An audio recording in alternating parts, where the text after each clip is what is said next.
we'll talk about bioreactors. Okay, so bioreactors basically होते क्या हैं? They are like the tanks. वो tanks होते हैं जिनमें बहुत basically tank से तो different होते हैं, but टैंक जैसे ही होते हैं, उनके अंदर काफी अलग कंपोनेंट्स होते हैं टैंक से, पर इनका वो कितना वॉल्यूम में जो है कंटेंट होल्ड कर सकते हैं, that is 100 to 1000 litre. Okay, vessel in which raw materials, अभी जो रॉ मटेरियल होते हैं ना, वो बायोलॉजिकली हम स्पेसिफिक प्रोडक्ट में कन्वर्ट करते हैं, जो प्रोडक्ट हमें चाहिए, जो प्रोडक्ट हमें रिक्वायर्ड है. तो हम उसमें रॉ मटेरियल, जैसे हमने अभी हमने किसी से हमने एक्सट्रैक्ट किया रिकॉम्बिनेंट डीएनए, प्रोटीन, व्हाटएवर, वो हमने जो है बायोरिएक्टर में डाल दिया. अभी वो कंप्लीटली रॉ है, अभी हमें उसका कुछ स्पेसिफिक प्रोडक्ट चाहिए, तो वो जो है हम बायोरिएक्टर की हेल्प से उससे बनाएंगे individual enzyme etcetera using microbial, plant, animals और human cell. Okay, it provides the optimal conditions for achieving the desired product. अभी ये हमें बिल्कुल ऑप्टिमल जो रिक्वायर्ड कंडीशंस हैं वो प्रोवाइड करता है किसी भी हमें स्पेसिफिक प्रोडक्ट को ऑब्टेन करने के लिए, जो भी हमें कंडीशंस चाहिए, जैसे कि कितना टेम्परेचर चाहिए, pH, substrate, salt, vitamin and oxygen, वो सब हम इस बायोरिएक्टर की हेल्प से ऑब्टेन कर सकते हैं, क्योंकि इसकी कंडीशन बिल्कुल सूटेबल होती है जो कंडीशन हमें चाहिए. Okay, the most common use, अभी दो टाइप के बायोरिएक्टर्स होते हैं, एक तो स्टीयरिंग टाइप होता है और एक ये वाला बायोरिएक्टर होता है, ये स्पार्जर बायोरिएक्टर होता है. बट जो सबसे यूजफुल जो बायोरिएक्टर होता है that is this steering type. Is the most it is most useful and helpful for us.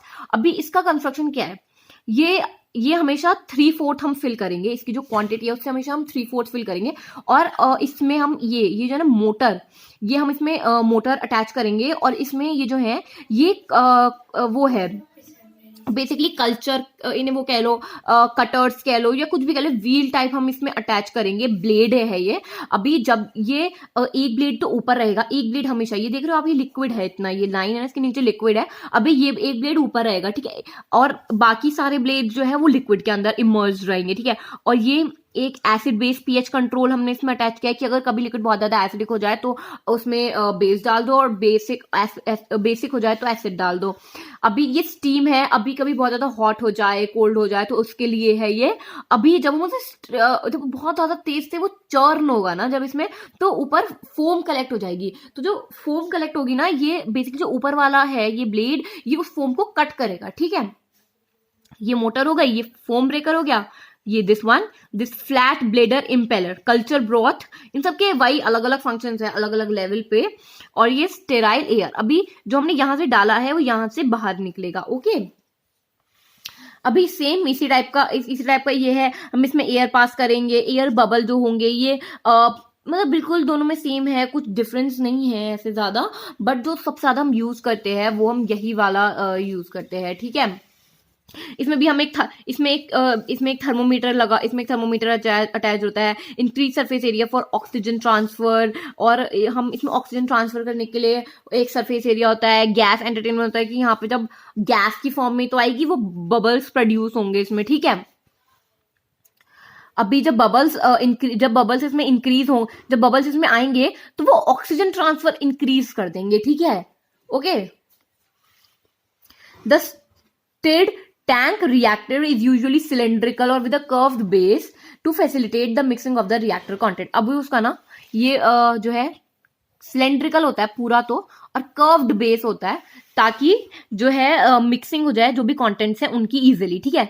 The stirrer facilitate mixing and oxygen availability through out the bioreactor. अभी ये stirrer क्या करता है, ये मिक्सिंग को प्रमोट करता है, फैसिलिटेट करता है through out the availability of the bioreactor. जितनी देर बायोरिएक्टर अवेलेबल है उतनी देर मिक्स होता रहेगी ऑक्सीजन, और हमें डिजायर्ड प्रोडक्ट मिल जाएगा.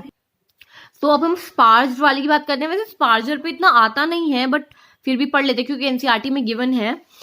इन the sparge tank bioreactor sterile air bubbles are sparge to increase the surface area for oxygen transfer. वही मैंने आपको बताया कि उसमें एयर बबल्स डाले जाते हैं ताकि उनका ऑक्सीजन ट्रांसफर इंक्रीज हो. और जो कंपोनेंट्स हैं बायोरिएक्टर के वो क्या क्या है, एक एजिटेटर सिस्टम जहां पर मिक्स होता है, एन ऑक्सीजन डिलीवरिंग सिस्टम जहां पर ऑक्सीजन डिलीवर करी जाती है, अ फोम कंट्रोलिंग सिस्टम, ऊपर मैंने आपको दिखाया था एक फोम कंट्रोलिंग सिस्टम होता है, वो जो ब्लेड होता है जो कंट्रोल करता है, एक ऑक्सीजन डिलीवरी सिस्टम, जहां से ऑक्सीजन हम डिलीवर करते हैं और नीचे जो हम निकाल लेते हैं वहां से। टेम्परेचर कंट्रोल सिस्टम, थर्मोमीटर लगा होता है उसमें, मैंने आपको बताया था कि थर्मोमीटर लगा होता है जिससे हम टेम्परेचर को कंट्रोल कम या ज्यादा अपने हिसाब से कर सकते हैं। पीएच कंट्रोल सिस्टम कि अगर वो एसिडिक है तो उसमें हम बेस डाल देंगे, बेसिक है तो एसिड डाल देंगे। तो बेसिकली पीएच कंट्रोल सिस्टम है। अभी sampling ports to withdraw culture periodically, ठीक है। अभी कि मतलब इसमें से हम सैंपल निकाल सकते हैं ताकि हम जो अपना जो कल्चर है ना उसे पीरियोडिकली चेंज कर सकें। ओके